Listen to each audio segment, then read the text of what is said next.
I'm sorry, was it call it to order? Chair Rowan? Here. Vice Chair Hughes? Here. Member McCoy?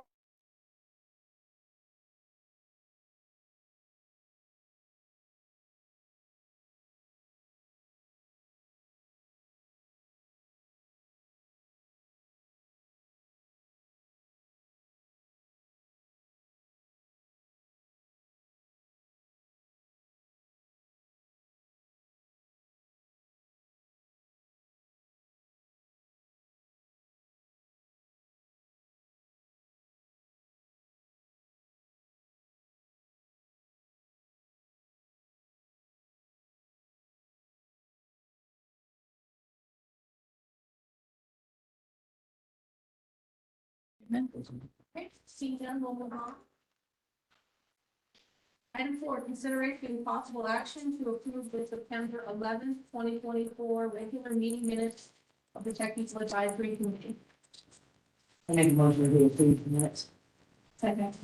In a motion and a second, all those in favor? Aye. Executive Director's update, Amy Gallegos. Thank you, Chairperson and members of the Technical Committee. Just want to have a couple brief announcements. Want to acknowledge all of your support for the summit that we hosted a few weeks ago. I appreciate many of you sending an email or saying kudos in person. A success, a real success, you know. You were all there, so you heard a lot of records we broke in sponsorships, and the governor attending for the first time in 25 years, and the participation. You know, I think we ended up having around 430 registered. Our goal was 400, so we sold out weeks before the event. Over 100 local legislators, mayor, council members, board of supervisors, state legislators from around the state. Over 100 ADOT staff, ADOT staff, federal highway, federal transit administration. So just a really solid job. And, you know, I think hosting it here was a real honor. We hosted it here 7 years ago, and having the 25th anniversary was a nice mark. But I know I had a chance to see you all there, and again, just really appreciate your support. Appreciate the local support, and we should be very proud of being the host to that event. It was very well done. So thank you as a technical committee, and really want to appreciate the CYMPO staff. We're definitely not event planners. We're other types of planners, and this team, I don't think anyone will truly fully appreciate all the behind the scenes details that goes on. If you've never done an event like this, but each member of the team had their area, and it was a lot. It was really a lot, you know, and it became all consuming with that last month to go of people canceling, people getting in, you know, resort issues coming up. So just thank you to the CYMPO staff, each and every one of them. Fantastic job. With that said, I want to acknowledge and recognize Mayor Hughes. We did at the summit, but this is his last meeting with us. And Mayor Hughes, John, it has been just an incredible honor and a blessing, you know, to be able to work side by side with you. Your leadership in our region is really an incredible benchmark. You know, John talks about, you know, Dewey Humboldt being the smaller community, but it doesn't matter for John's voice. He has represented the region. He has spoke not only on behalf of Dewey Humboldt, but on behalf of each of your communities, and more importantly, on behalf of as a region. For me, it's a very sad loss, because the work we do requires champions, John. And you really are. You're a champion. We recognized you at the summit, and sad that this is your last meeting, but I know you're still going to be in the community and be an active voice. So, Madam Chairperson, that's my comments. And again, thank you to John, and happy to take questions or comments. Thank you, Benny. Thank you all, actually. It's been a pleasure of doing this job, and I will not go anywhere. I will be fighting for us, and just I appreciate all the comments and everything and sad to leave too. We love you, John. Thank you. I expect to see you around. Oh, I'll be here. Trust me. I'll be here. All right, thank you for that update, Vinnie. The next item is to discuss and possible action to approve the 2025 tax meeting schedule. Did everybody get a copy of the calendar? Any comments, discussion? Chair will entertain a motion. A motion to approve the 2025 tax meetings. Also. We have a motion and a second to approve the schedule. All those in favor? Aye. So, Madam Chairwoman, just a quick comment. Sorry. My apologies, I should have done that. Just a note of location change, and it's been clearly noted. We are meeting twice here in this room, but most of the meetings will actually be next door at the Yavapai County Development Services Training Room. So it's a building or the property. Am I going the right direction? It's this way, right? Yeah. This direction. So county property over here. And we've had many meetings in there, but please just note that for your own calendars. Well, when Desi sends out the invites, it'll clearly note that, but just in case, I We'll wanted be to. here in February, so you'll remind us again. We'll remind you in February and November you're here, Good deal. and the rest of the meetings will be next door. Thank you. All right. Next item, discussion and possible action to hold election of officers for TAC, chairman and vice chairman. Positions effective January 1st, 2025. Thank you, Madam Chairperson. So this is really your discussion to have. I'll give you just a little bit of context. We've done the best we can to rotate, give everybody an annual opportunity, but the TAC in my 11 years of being involved in CYMPO one way or another have done multiple things. They've given the chairperson multiple years because everything's flowing and things are working, or we've rotated it. I think most recent, I think Dan served as the chair, and I do think he served multiple years himself.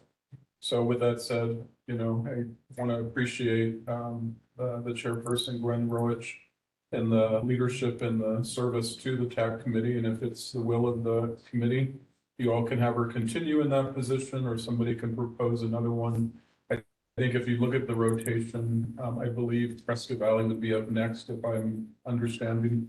So I know Mayor Hughes is currently the vice chair, so he would not be up for consideration. But with that said, it's up to you if you'd like to continue with Gwen as the chair and Heather as the vice chair, and I'll kick it back to you, Chair.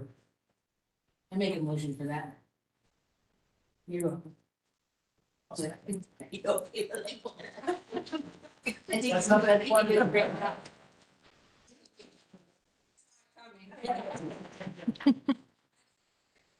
Get that.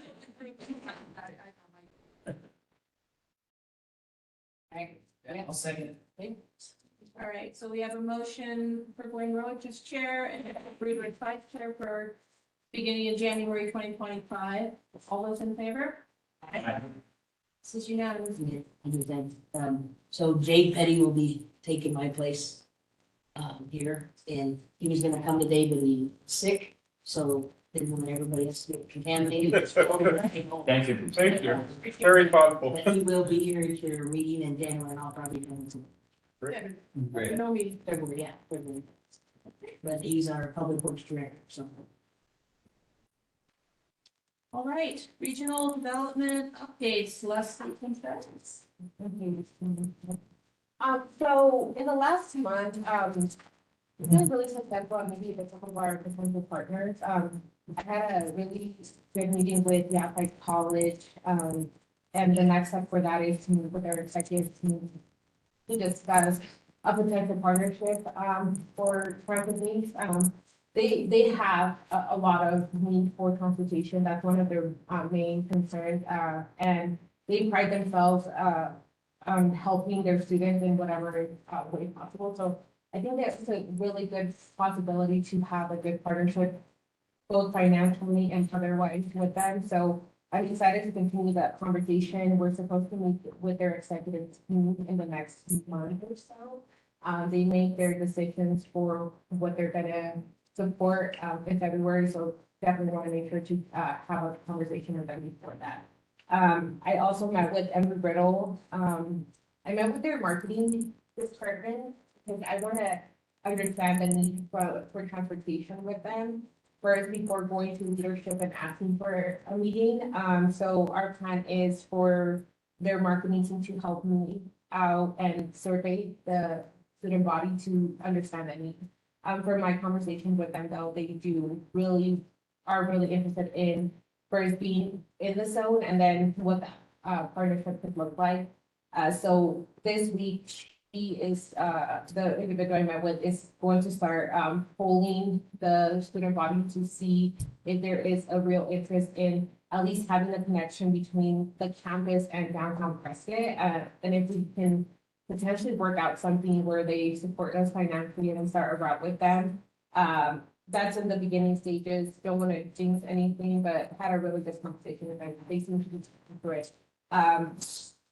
We also met with Bank Signature Group, and had a really positive conversation with them to see how we can potentially partner, with them.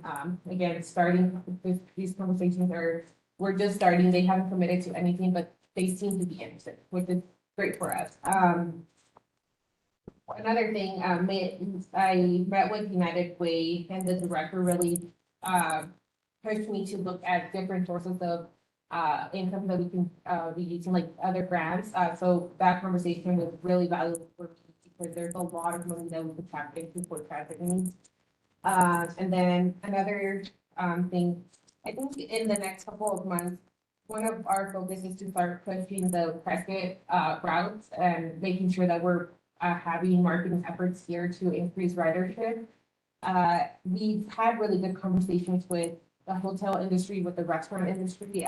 So in the next couple of months, it's really focusing and on those industries and continuing to be a little bit aggressive with those conversations to make sure that they just don't stay conversations, that there's an action plan behind it.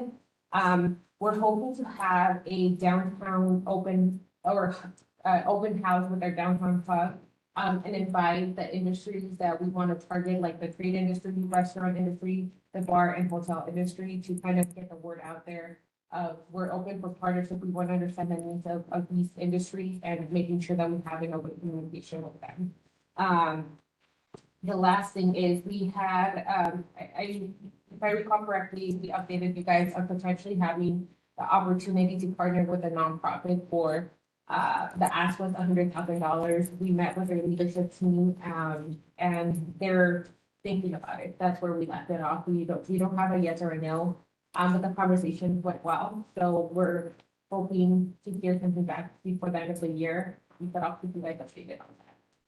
So with that, and then the other grant that we had applied for, with Wire and CD was still pending on that. We don't have any information. And I'll kick it over to Michael. Yeah, just to kind of dovetail on some of the stuff that Leslie already brought up, to kind of backtrack a little bit to the not-for-profit sector. We found a lot of not-for-profit entities with primary responsibility is something other than transportation, but they have a transportation element. Organizations like US Vets, Bolera, where, Launchpad, where they really would like to be focusing on their clients and not have transportation as part of their book of business.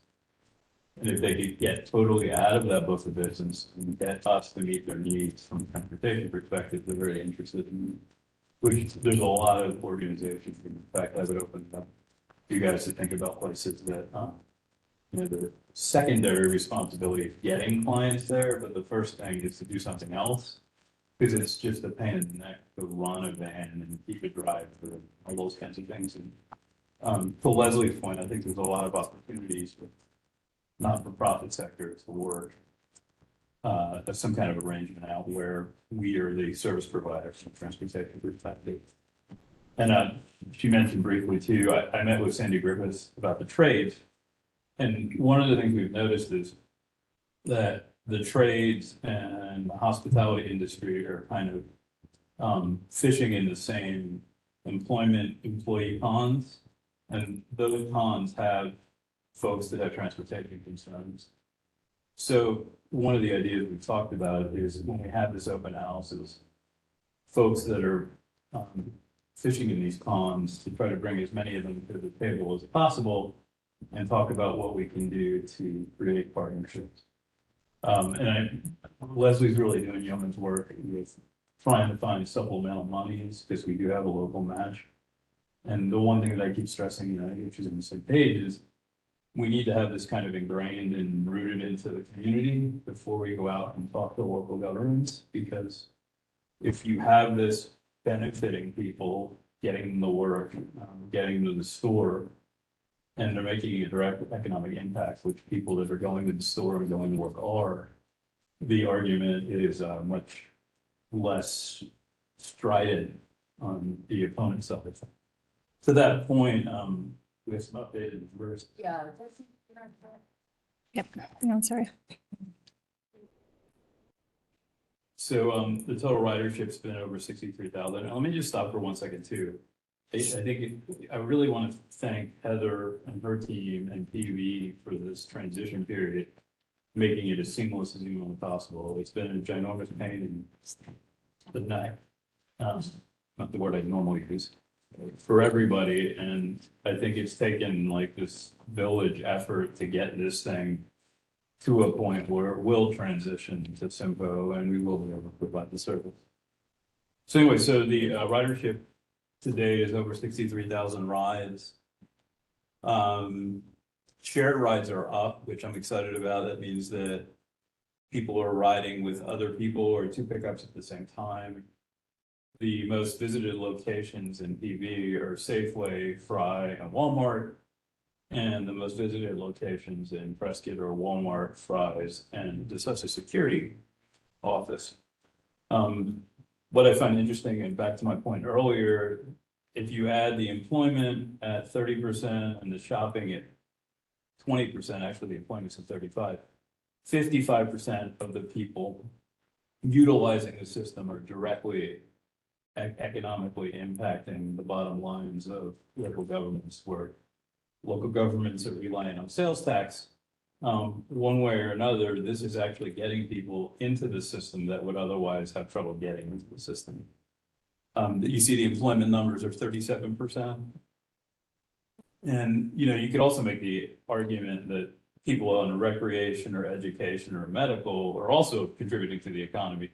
I mean, there's very few people that are in this, we were getting the service provided to them that you could make the argument are not contributing members to the economic viability of our community. I bring that up, I think, at a lot of these meetings, because I think that that's something that historically has been missing from the argument in a very conservative area, that these are getting people to work and it's getting people to spend money at your grocery store, and that's how you pay the bills. So, is there anything else that we had? Oh, and this is exciting. So I encourage any of you that is interested to stop by at 202 North Cortez. That's going to be the hub, or is the hub. It's kind of a one-man shop now, me, which I enjoy my own company, so that's fine. Everybody else does too. Yeah, that's right. I enjoy the fact that I'm not with them. We are actually Yavapai Regional Transit, which is the system coming out of Chino, Yavapai Apache, which is the system coming out from the other side of the hill, and Yavaline are all teaming up to make the location at the hub a place where you can connect and transfer from system to system. Everybody's on board. The devil's in the detail, but we think nobody's going to survive alone. We're all going to survive better, or have better chance of survival if we're partnered up. So we're excited about that, and we'll look for additional opportunities. Leslie and I were just having a conversation the other day that we need to get with Groom, because Groom, the last mile for Groom is people getting dropped off at the download location or PV, and then those folks need to get to a location. So if they could get on microtransit at Groom or drop off at the hub, that's another potential partner opportunity. Do you have, just a quick question, do you have you guys started looking at a timeline? Because I love that connection, but the connection between Is Ubi huge. and Prescott is huge, right? That's Yeah. the one thing everyone asks. Well, right? and you know, it's funny you bring that up, Heather. We had a really good conversation today with the consultants that are helping both PB and CYMPO get through this transition process. And I'm feeling more comfortable from my financial perspective than I have ever felt before. And would you agree that there's the pots of money, not to go into the gory details of FDA and funding, but there's enough pots of money to expand the system to do that sooner rather than later.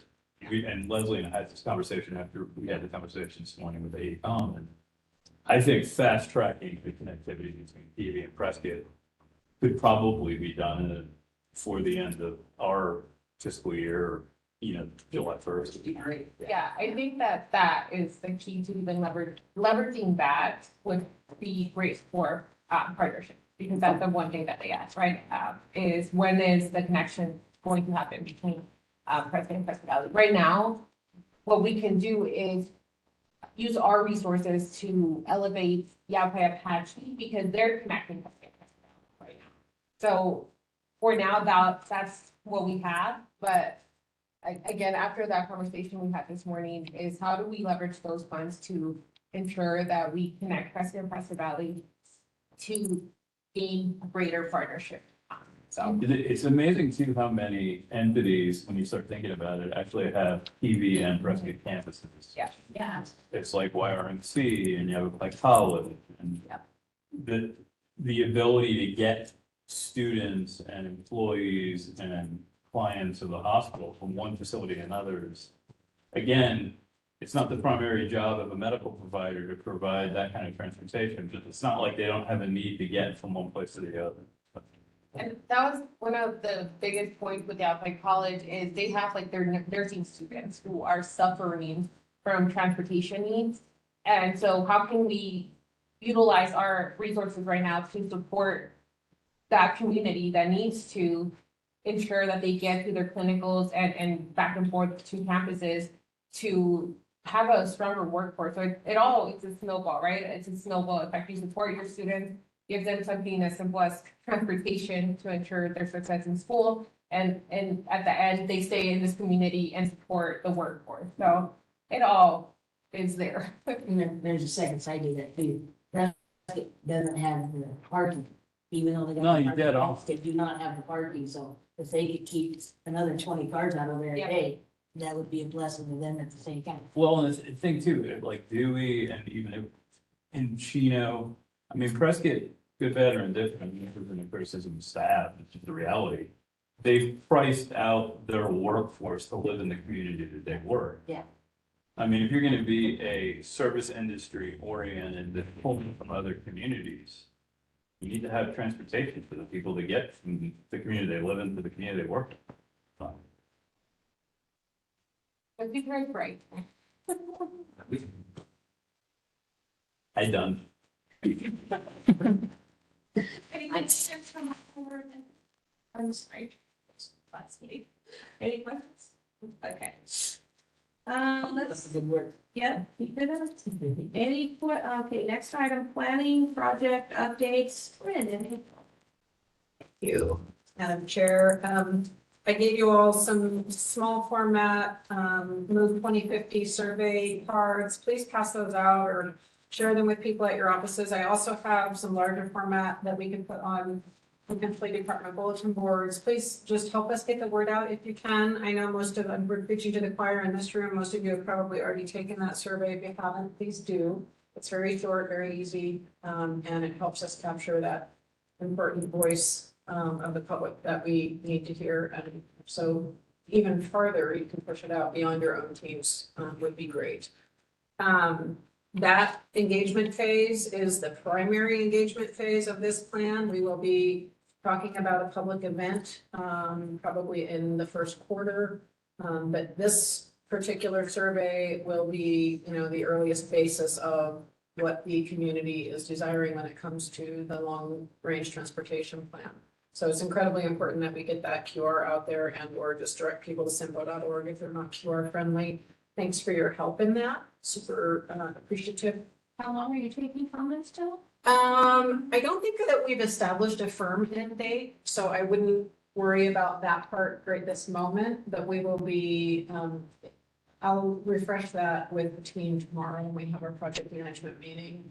And I'll bring additional information to the board meeting next week. If there is a firm end date, we'll get that out to you guys. Thanks for your help with that. The second item, the second item for me is ACTA. And as you know, we've been working on this one for quite some time. We're about 18 months in. We're a little extended on the timeline just based on other plans that this also correlates with. But today we're going to hear from Michael Sahimi and our consultant partners at Kittleton and Associates. They're going to bring you up to date on preliminary network mapping and some recent activities of the ACAC, which is the Active Community Advisory Committee, or ACAC. So Michael, if you'd like to share your screen, if you're able to, we'd love to hear from you. Sure. Hi, everyone. First of all, can you hear me okay? Hey, say something again, Michael. Can you hear me okay? We can't. It's as Yeah. loud as you get it, guys. Sorry. Sure. Let me, it's all good. Let me actually, maybe I can try calling you with my phone for the audio instead. So give me, Over here. Okay. Let me dial your cell phone. He's gonna call you. Bryn, He's gonna call me because I couldn't hear what he was saying. Yeah. okay, let me try calling in. Give me 1 second, please. Thanks. Is that gonna? Oh, I change? call him. He's gonna call the meeting.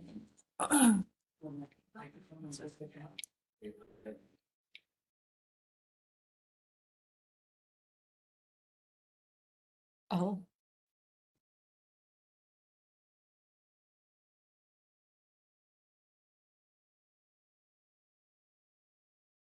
I forget in this room, typically though, we get sound out of these speakers.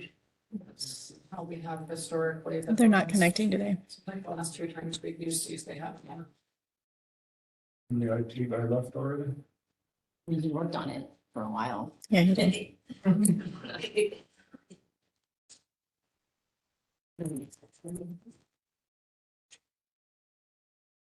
Is are you connected through the laptop? Is the computer we're seeing on the screen up here, your laptop?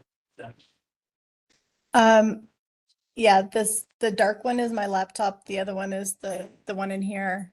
So the audio right now, everything is going through my laptop.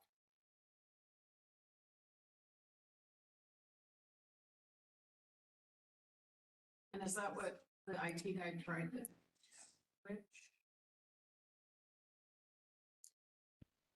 Well, your laptop connected to this. It wasn't connecting to anything, but I can try it.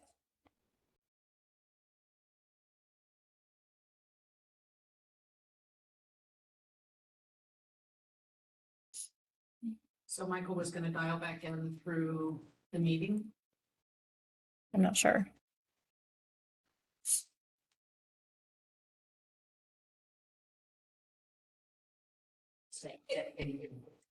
You're gonna be moving back so we can't.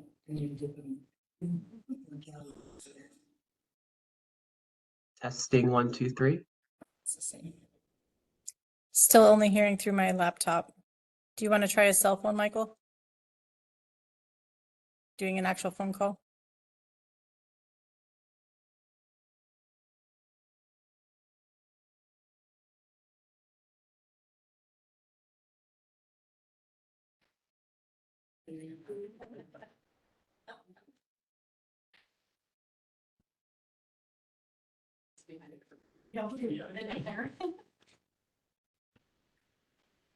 So Ian was saying that that there's actually speakers in these, they're not just microphones. Right. Yeah, but the speakers won't connect. But somehow the connection has to be made between her laptop and these. You record? It's recording.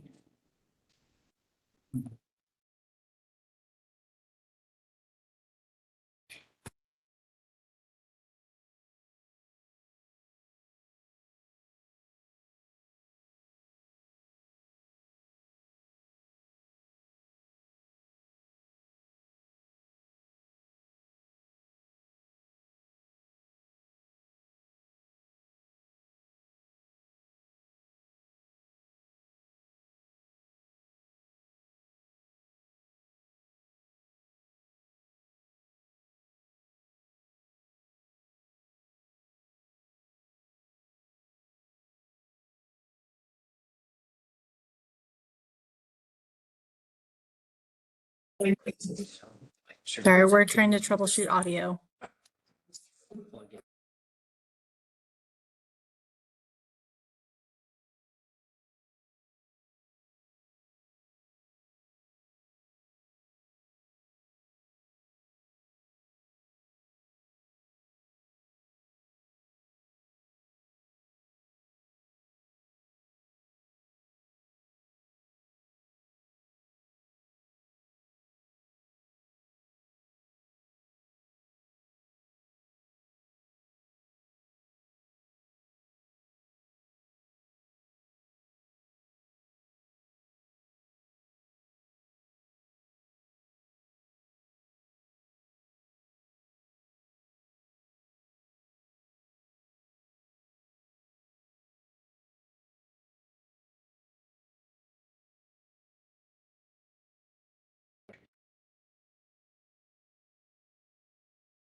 Is everybody hearing that better than that? Not really. Not I think really. it's about the same. Is that loud? Does it still come through your thing too? Yeah, microphone and speakers are here. I don't. Question. Michael say. You're all like. You have to Bluetooth. Oh, Do settings. On your phones. Is that an Apple thing? What was that? The top hit. you have to disconnect from that one. It's not connected at all. So. What is it called? I don't know. Stand by, Michael. We're working on. Since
Hello, we're gonna continue the meeting, we're just gonna move on to April. okay, ready. All day work. All right, so first, this one's, Desi, if it's okay, I'm gonna go out of order. Yeah. Because the other one has a presentation. So just real quick on your handouts for the, ADOT OSB call for projects. To answer a question that I heard come up before the meeting started about eligible bridges. The easiest way to know if a bridge is eligible or not is to go to the ADOT bridge inventory, which I have the link to, at the bottom there. And which I can also, that's the only problem about printed materials is that the link's not active. But I can certainly email that to anyone who needs it as well. And so all the bridges are inventoried on there and then rated for fair or good. And even good bridges are eligible for funding for preventative maintenance under one of the funding vehicles. So just because you may not have a poor or fair bridge, but it could still be eligible. The applications are due to ADOT by December 30th, but they do have to go through CYMPO for that submittal. And so I have a loose deadline to CYMPO for December 19th. I saw today NACOG is giving their member agencies to December 23rd. And yeah, so if you need to December 23rd, I'll allow it. But just so all of those come through the COGS and MPOs, just in case there's an overwhelming amount of applications to kind of prioritize those projects. Other than that, this is a pretty good rundown of the basic information, and feel free to reach out if you have any questions or need any help on that. And should I go to my next item?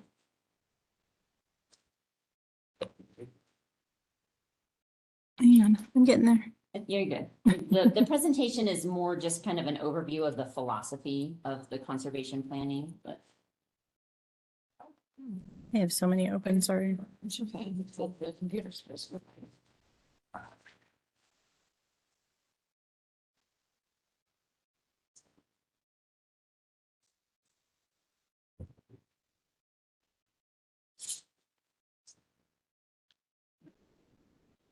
Okay, so.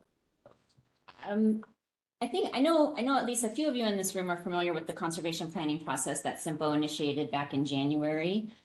And up to this point, or up until yesterday, it's been mainly internal stakeholders, so representatives from our cities and towns, Yavapai County, Forest Service, Game and Fish, and so forth.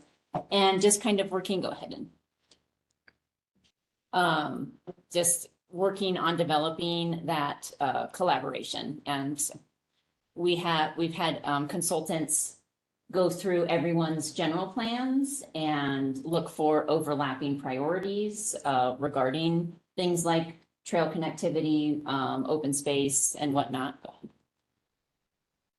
And so CYMPO's goal has really just been to bring everybody to the table and start talking about conservation from a regional perspective, which is, how, if you think of trails, if you think of wildlife corridors, if you think of, boundaries don't matter to people on bikes or pronghorn. So go ahead. And so it's been about bringing diverse stakeholders to the table internally and then also transferring that out to the public as well. And bringing, getting all of those voices, not just the voices that prioritize conservation or outdoor recreation, but then also the other voices, the contractors, the developers, because it's the only way that this is going to be sustainable and attainable is if everybody is on board and working towards kind of a single goal. Go ahead. And so again, I've really been trying to focus on the fact that this isn't CYMPO's plan, it's the region's plan, and that's why we want feedback from everyone, and so that it's not just CYMPO kind of trying to drive the agenda, or the agenda or conversation, but just facilitate it. And let's go ahead and go to, I think, like one more. Okay, so last night, that's what this flyer was for. Last night, we shifted to public outreach and hearing from the public with our first listening session. It was at the Federal downtown, and it was really good. We had, probably, would you say about 15 in the two bigger groups? Yeah, I think it averaged out to at least 10 per group, like So- 30 people. you can see, we started, with some lower hanging fruit regional trails and wildlife corridors. And we had 10 to 15 people show up that were very focused on trail connectivity, and then another 10 to 15 people who were very focused on wildlife corridors. I thought for sure there was gonna be a whole bunch more that were just there for general conservation ideas, i.e. water. And they really weren't. They were, everybody was very focused. And so the general conservation ideas, was, you know, much smaller groups and, you know, and again, it was a lot of the, you know, well, what about water? And we talked about how water is definitely on the list. It's just not the first thing on the list. Well, we're gonna take it one step at a time. And so, we're gonna be organizing all of the feedback that we received, and their next internal stakeholder meeting is next Friday, the 22nd. And if you're not already on that invite list, I'll go ahead and add everyone here.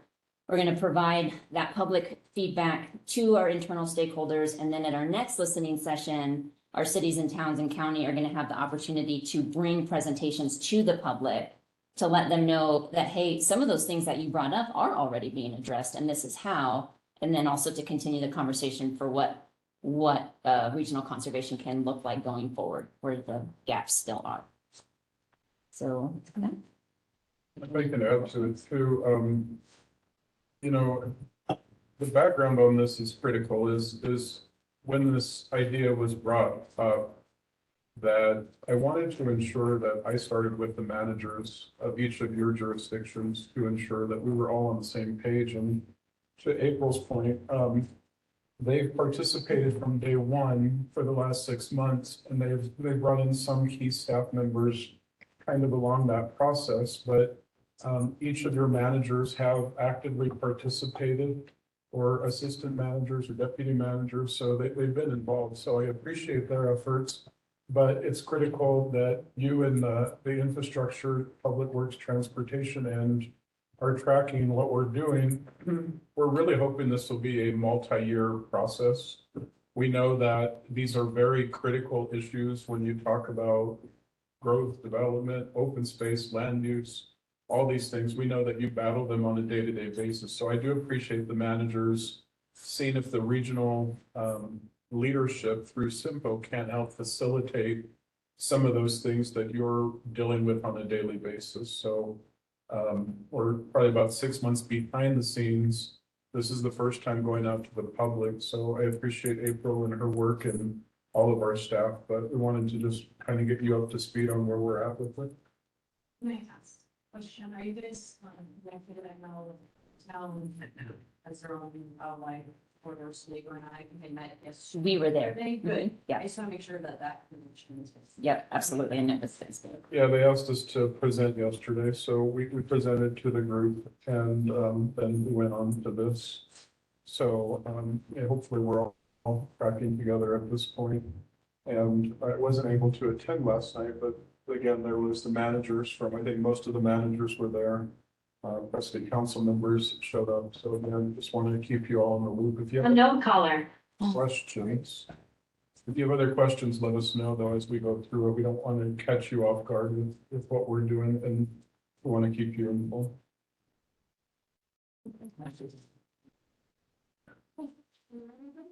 I believe so. Michael, can you hear it?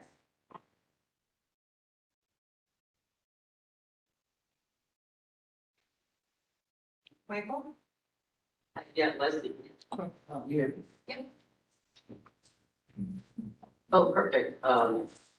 Let me go ahead and mute my computer so there's no echo.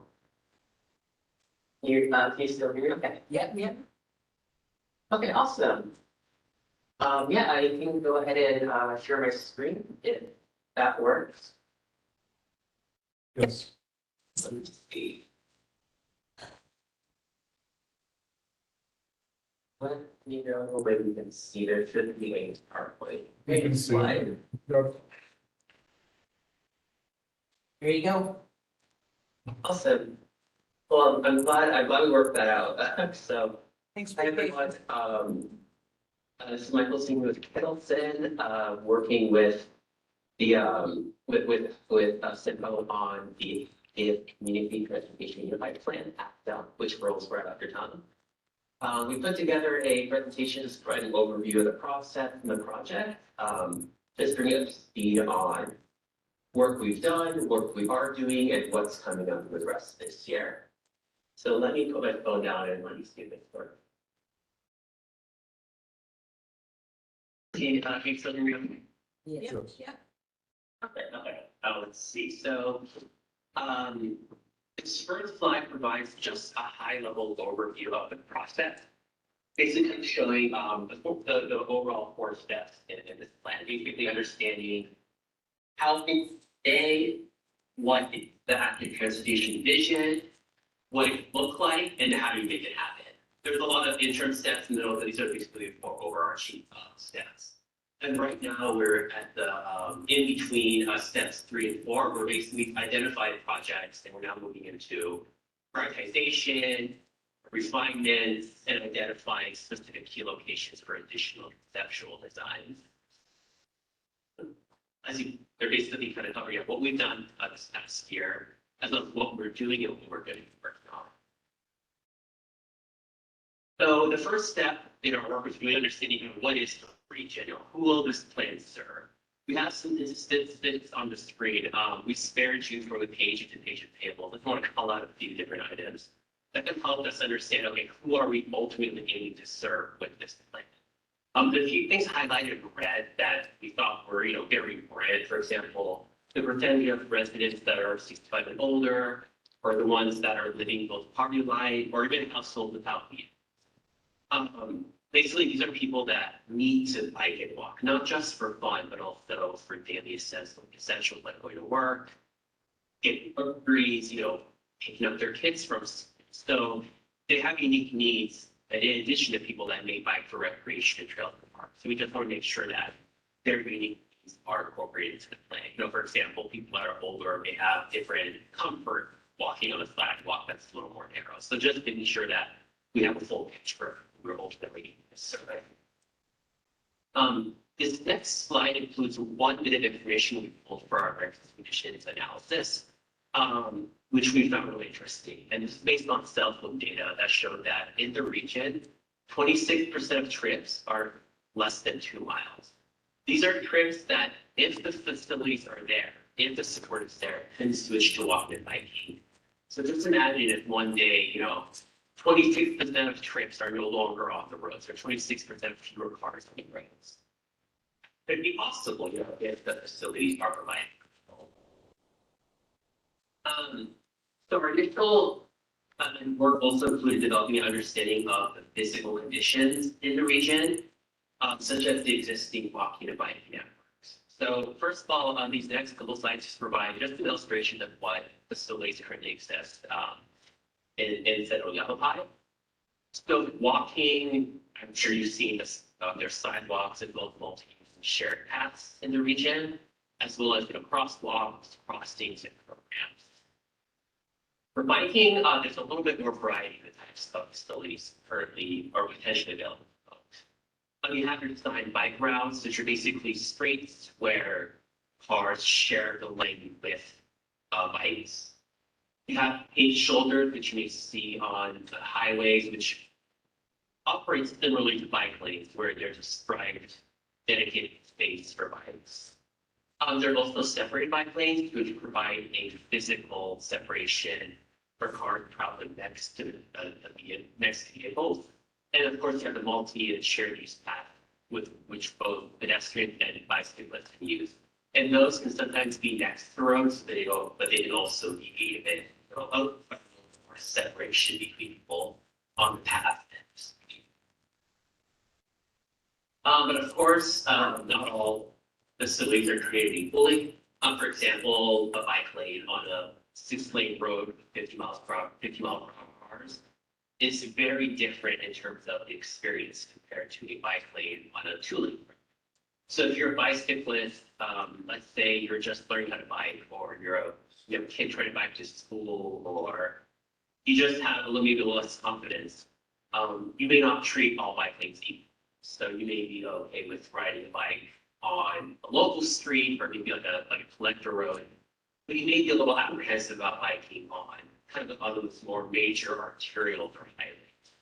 So what we have here on the screen is a map of the region showing what we call the low stress streets, the high stress streets. The high stress are in red, they kind of show streets where there's more lanes, and where there's high traffic. So you can see that right now the region, while it does have a lot of opportunity for low stress travel, for people, what you see are basically islands of low stress streets. You still have trouble kind of navigating across those high speed, high volume roads. So you're kind of trapped into your own low stress island. And we have some examples of some of the conditions of what we've addressed with this. So for example, in locations that do have sidewalks and crossings, there's still some locations where you may have a long stretch of road without a marked crosswalk on your schools. Or even if there is a crosswalk, folks may still might want a, some more visibility and some more facilities in addition to a crosswalk. You can also have sidewalks that may end at a certain point, or bike facilities that, while they are there and available, there is room for improvement in terms of continuity as well as improving comfort by cyclists. Of course, technical analysis is just one component. It's not enough, and it can never replace the TV experience of people living here. So as part of our work, we also had a survey available through the spring for residents, visitors, employees in the region to give us some info on kind of what they're seeing, what they want to see. Because at the end of the day, we have maps and we have data, but if you're actually looking there, your data is equally, if not more important to read our analysis. So we have a few examples of the information we collected this year. Some of it really confirming what we thought and kind of just providing some back into our work and not really surprising. People currently tend to be a little comfortable walking and biking, and what prevents them is a lack of facilities as well as the perception of the lack of safety. Things to keep in mind.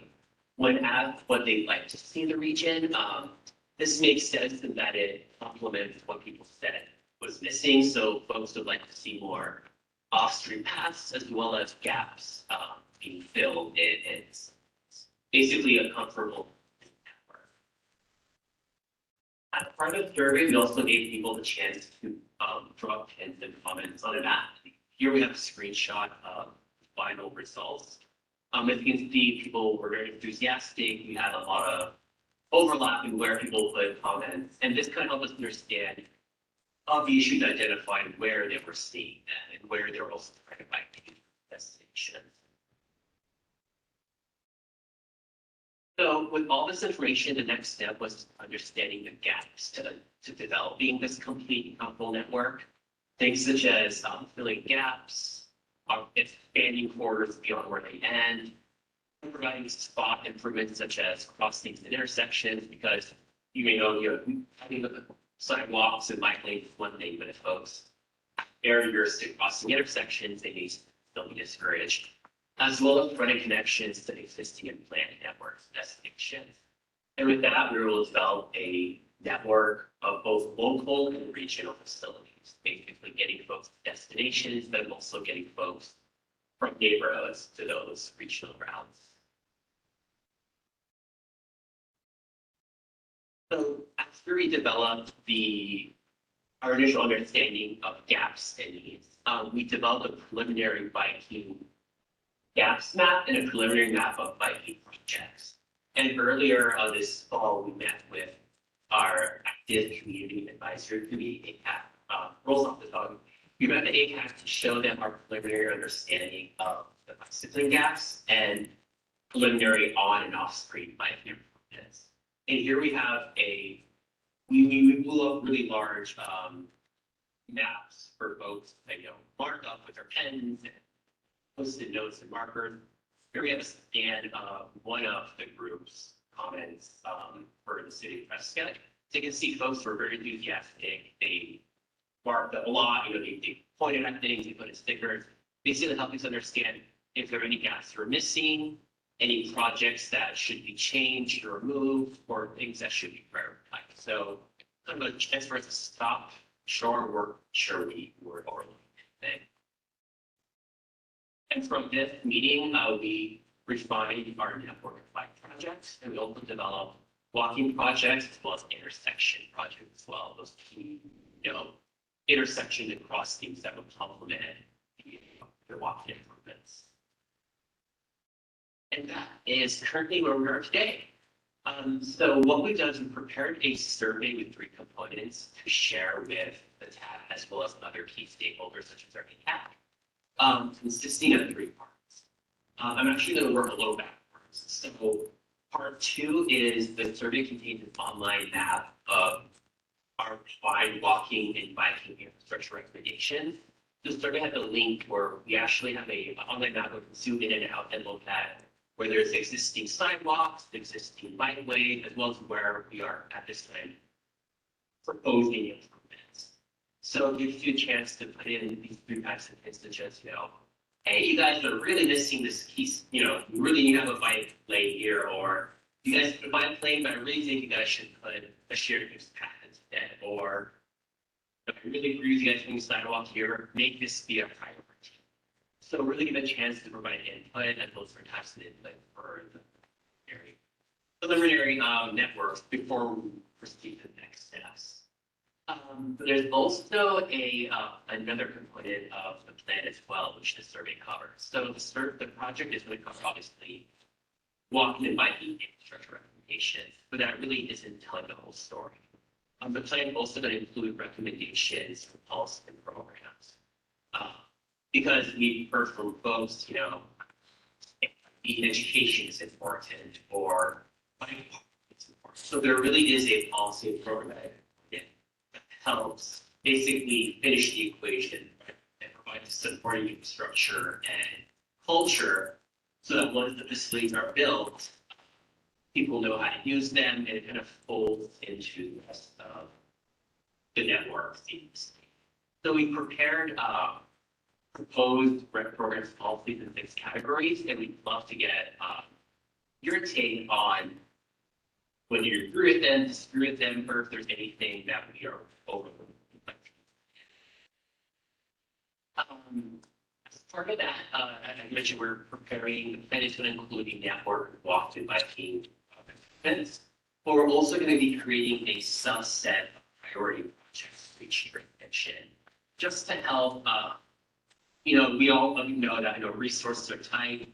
Money doesn't grow on trees, and there's always decisions to make on what to build first or what to focus resources on. So this subset of priority projects kind of helps guide decision making. That if you have to, hypothetically prepare a certain percentage of, implement a certain percentage of projects, which ones would give the most bang for your buck? Which ones would pick the most people to the most intersections and key destinations, schools and parks? So really help guide decision making. But of course, you want to make sure that our criteria that we're using for this presentation meets your needs. That what we think is important in developing priority projects is, in fact, what you see as most important. So this survey also includes the proposed criteria. We want to make sure that we're not overlooking it. So we'll work with Brandon and our team to distribute the survey link to everyone, and we'd love to have input as everyone's preparing, for Thanksgiving, kind of also something else to consider as well. I think we'll have it open through the Thanksgiving weekend, so we'll work with the effort to send the link to everyone, and happy to answer any questions as the survey is being worked on to get responses before Thanksgiving. Another component that we're currently working on is developing the design guidelines as part of the plan. So in addition to the plan that would have recommendations on facilities and on programs and policies, we're also going to have a chapter that has design guidelines with 3 overarching sections. The first section is going to cover by scope display design guidelines, such as guidance for shared use paths, for lanes, for bike routes. The second section is going to cover intersection design and treatment specifically. So, as those bike lanes and bike routes are being built, how to make sure that each intersection along those routes is designed appropriately. And then there's also a third chapter with other additional guidance, such as bike parking, highway overpasses, loading zones, as well as wildlife consideration. And we heard from a lot of people that, bike parking is one thing that they'd like to address. So we have some information on how to have really usable short-term and long-term bike, including e-bikes as well, since we know they're going to overhead.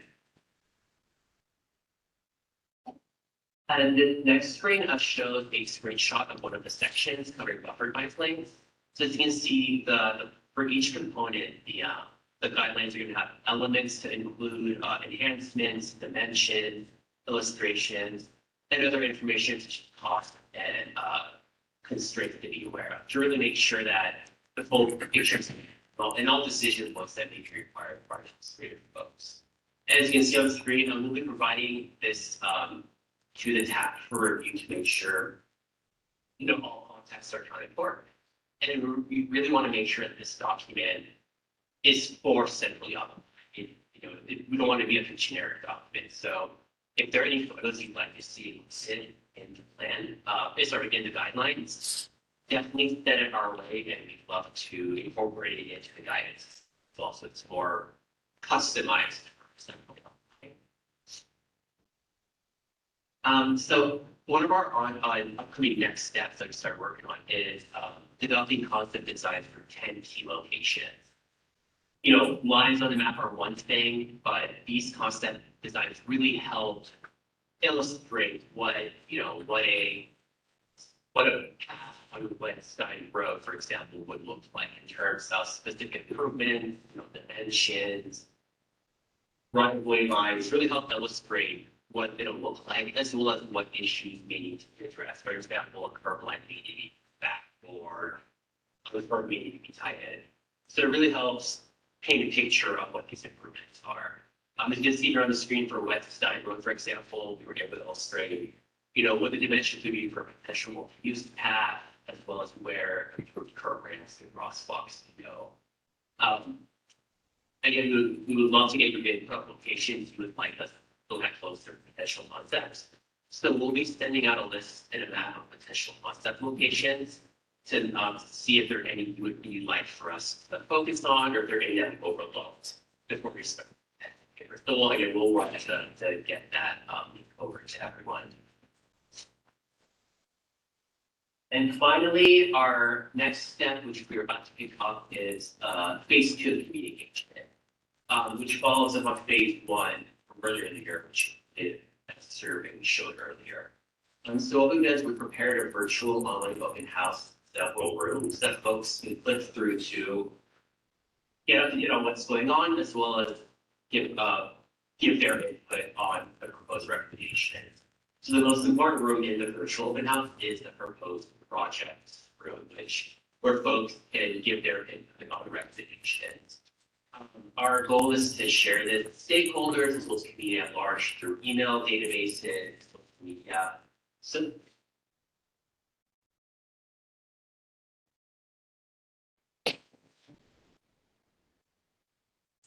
Michael, can you hear us?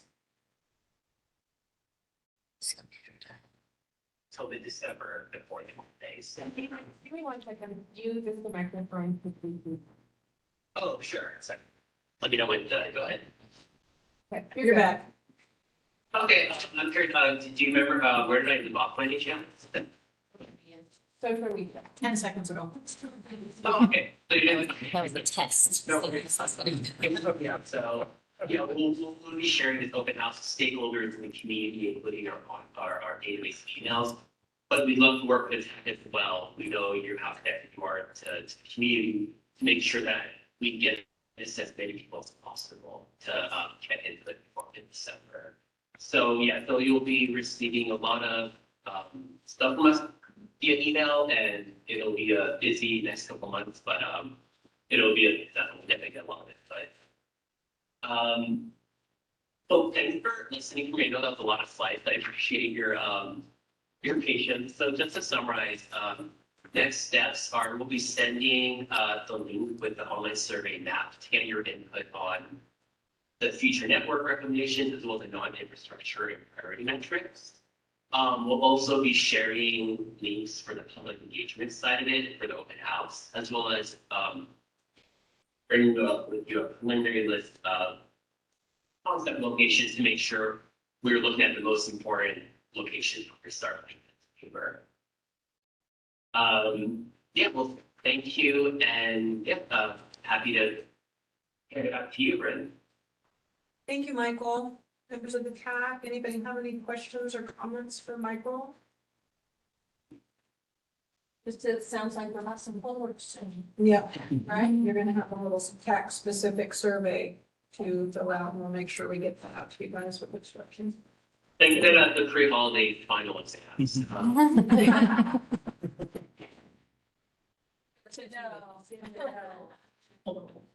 Thank you, Michael. Thank We you, appreciate Michael. you. I'll do, have a good one, thank you, everyone.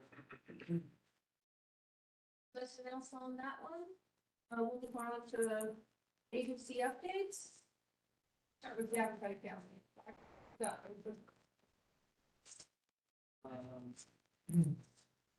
Well, we're staying very busy with like, all the grants and type of work that we've received as far as applications to the HSIP program. Got 2 active projects on Iron Springs Road with passive lanes, and we've also got, the one on Stasinski and Williamson Valley Road that we've been working on. Those are approaching, Stasinski getting close to the 95% level, as far as the plan development, stage 4. This data first for the 2, and then Iron Springs Road, those 2 passing lane projects, one near Skyline and the other near Tonto are, not quite as far as Stasinski, but they are in between stage 3 and stage 4. We were just notified, with the HSIP this go around that the applications they haven't put in are looking pretty good as far as getting awarded. I think there's still some final steps that has to go through, but we put in for a pretty substantial shoulder widening project on Williamson Valley, and also one on Big Shell. And then, third passing lane project on Iron Springs Road. I think they're all still, looking like they're gonna be hopeful to get those awarded. Speaking of off-system bridge program funds, we have a slew of those going on. We have 2 that are getting close to construction. One over in Bear, one down off of Wagner Road. And then we have like 4 scoping projects that are going through, scoping what needs to be done to those bridges so that we can put in hopefully with this next round of off-system bridge funding in December. So hopefully get some money for those projects that, we're currently scoping. So we may be getting used to that phone. Okay. On those ones. Have until December 23rd. Yeah. Other than that, we're just kind of moving along with, business as usual, trying to get ramped up for the winter and, talking earlier, getting some laws ready and stuff like that. That's really it.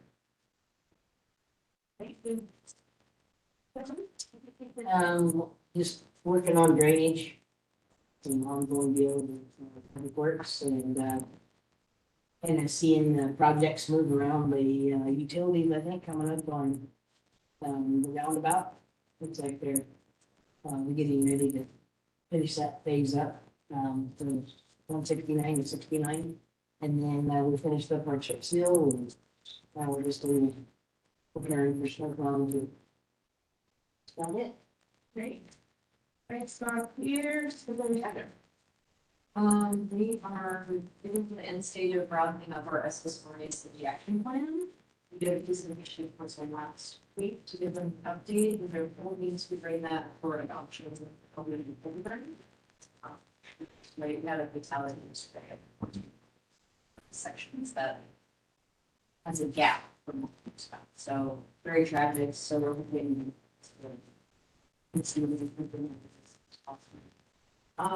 last week, here tomorrow, So that's exciting, and it kind of ties into a question and on the active parents. They're putting together design guidelines. We are also putting together design guidelines for our things, systems. I'm just not sure how all of that is going to connect. So we're really just, we're hopefully similar application across the county. I know we're working with other part of this, emergency right now, so that people can be the standards to the system of the city area. So hopefully this is all in there. So. Do you have a draft of that we could share with? We're just gonna start meeting for the project, so we haven't even started design or planning.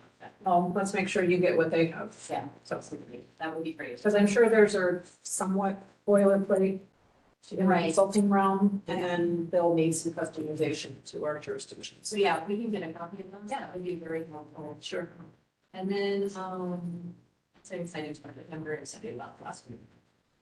Glasgow, we are in the right way acquisition phase. They're behind a bit, so they're just now getting appraisals on that. So we probably won't get that project. I'm hoping we'll still get it. Right, and so probably be pushed to January, February. If I'm gonna bid it into the company. That's, there's only about 4 or 5 property owners. 30 of the developers in the area, let's see how that goes. We're looking at potential property swaps for them. That's the bar right away to build, to waiting for ours, so it is moving forward. We're at 100% design. We're still waiting on some data comments to work on our final plans. Once we really got the bid, like I said, right away to the whole of it. So question for you on that one, is that just a pavement widening project, or does it include like a mobile aspect as well as? We're doing multimodal as well, so we're doing multi side and sidewalk side all the way from using the paint elements of the project. There will be some areas due to regulatory restrictions that we do not purchase right away that we are not to borrow out from some of those sections that for the most part are useful. Thank you. What about storm grant? That's the development and the diverse. And like. So.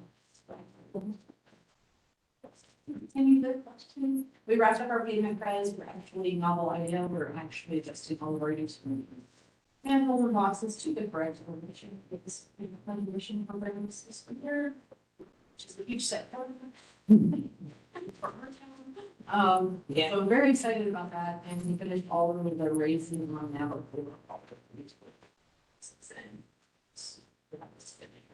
And we are trying to get our ready, but we haven't included. Well, it's not coming tomorrow. Thank goodness. Anytime soon. So I had talked recently with John was here about Jasper Parkway. At Stone Ridge. Oh, is that your? Oh, I was referring to Stone Drive. Yeah. Oh, okay, so, yes, that, we gave them design product, some developers, we redesigned and people with that before we went. And then there is a second phase to that, when, so you guys, they have to provide an updated CIA that was at that intersection mitigation on 69, by the time they build this, I can't remember what number, we know, but it's in the film. Okay, so revising the TA.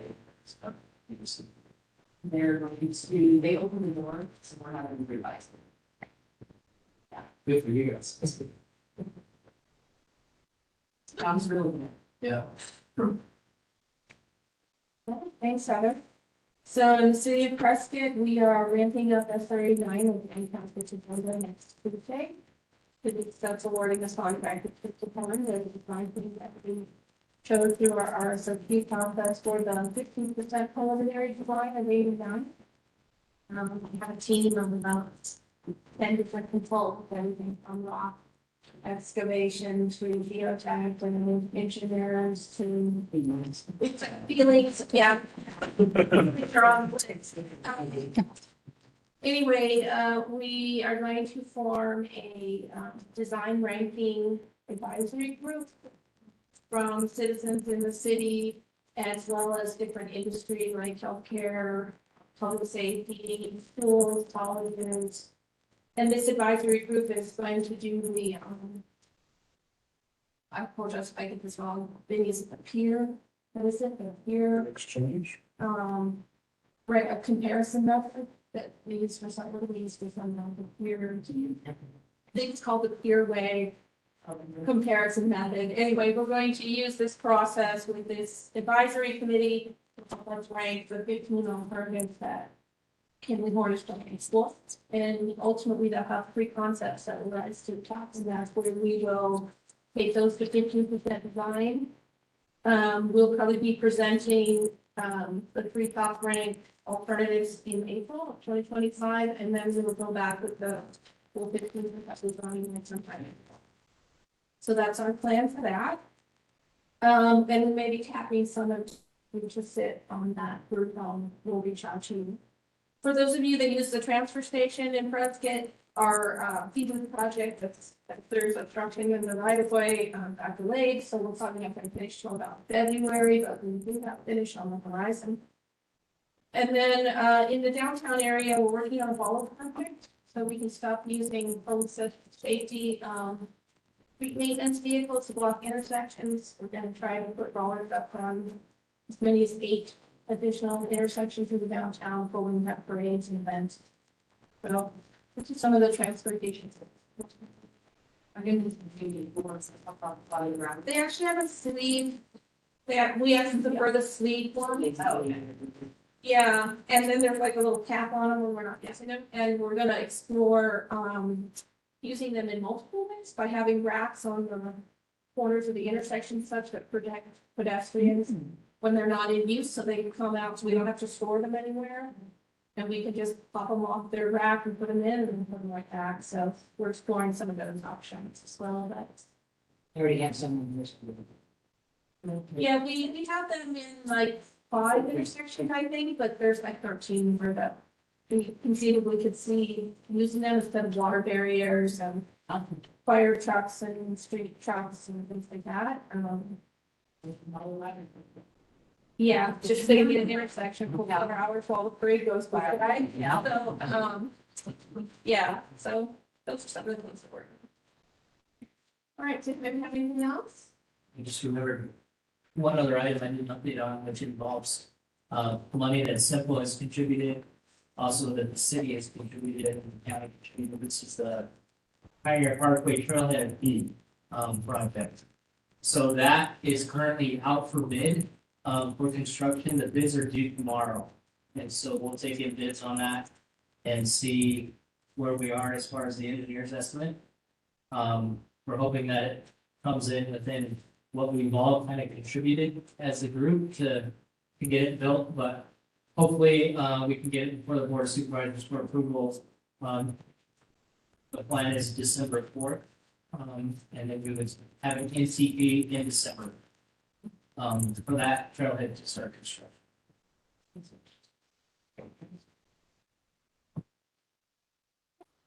Anybody else? Okay, ADOT, what have you got for department? Speed projects. The ones in construction, let's go to Park Ridge Other Heights. Storm drain, box culvert, retaining wall and curb work, ongoing. Little Ranch Road. That's what they supplied and worked last week, and you saw up there, they're taking a lot of rock off that. That's all it is. There's nothing helping, right? That's a nice boulder out there. Yeah, me too. Got 3 excavators and it's just solid rock. Yep. The centerline rumble strip, shoulder rumble strips from 5 North to Rolling Hills Road, contractors Hawk Contracting. We had the partnering with them and basically because we don't have the temperature for the fog seal that goes on the rumble strip after we cut it, we're gonna wait till spring to have that, job start up, so basically that one's on their shutdown. Clean Road, from Robert Road down to Lynn Creek Bridge. The bid opening on that project was moved to January 17th. That will put us then into the spring paving season for that job.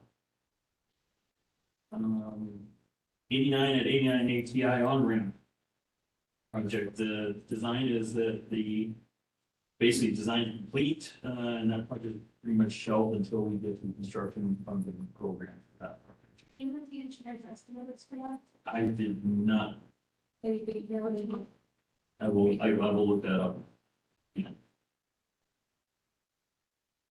69 at 169 roundabout, the 100% design is complete, and we're hoping to go to bid in November or December, and that will be done until we relocate where they are at that point as well.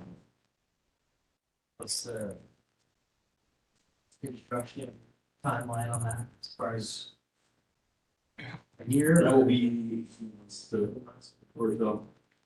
it's major, there's major phasing issues on that one. So we've been working through a lot of phasing and how to get people around.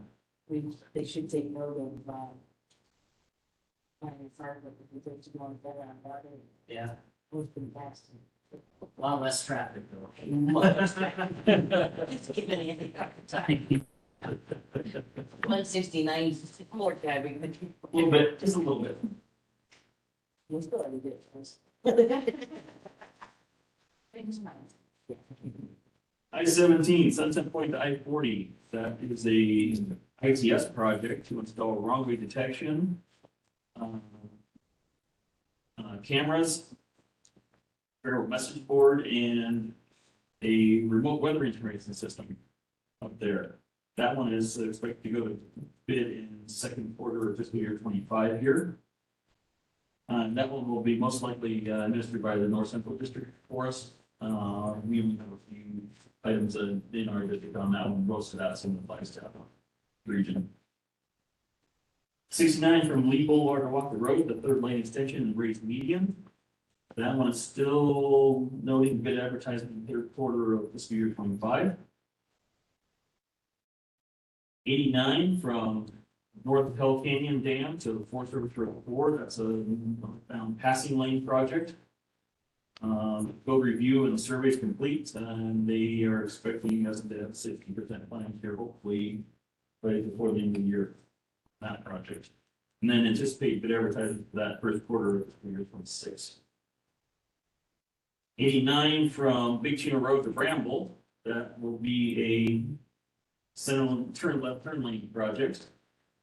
Stage 3, which is 60% design, is currently under review. And looking at third or fourth quarter of fiscal year 25 for a bid advertising on that project. And then finally, I-17 and I-40 truck parking, design build P3 project. North Central District is administering that. They're working right now on the guaranteed maximum price for the Sunset Point and Haviland rest areas. So we'll be expanding, hopefully in the next couple of months, they'll get that worked out and then start working at Sunset Point. Just going to be putting some more truck parking down there.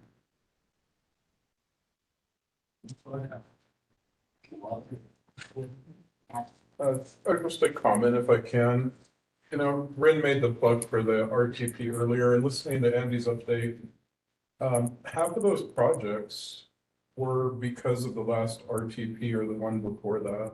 You know, and I think we all cringe at like the roundabout at 69, 169 because of what we know is inevitable, which is construction, pain of construction. But part of a regional organization, I'm putting the plug in because the public's gonna hammer ADOT, as they already are. And it would be helpful if a regional effort was really to stand by ADOT and continue to try and educate the public even though sometimes I want to hide and let Andy take all the errands. But honestly, the reason why that roundabout is happening is because it was identified in the RTP. Gwen talked about 89 through the Dells. I realize it's a utility project, but keep in mind, the RTP has ranked that the #1 regional project for expansion and safety and capacity. The 89A interchange that Gwen asked for the cost on, again, RTP.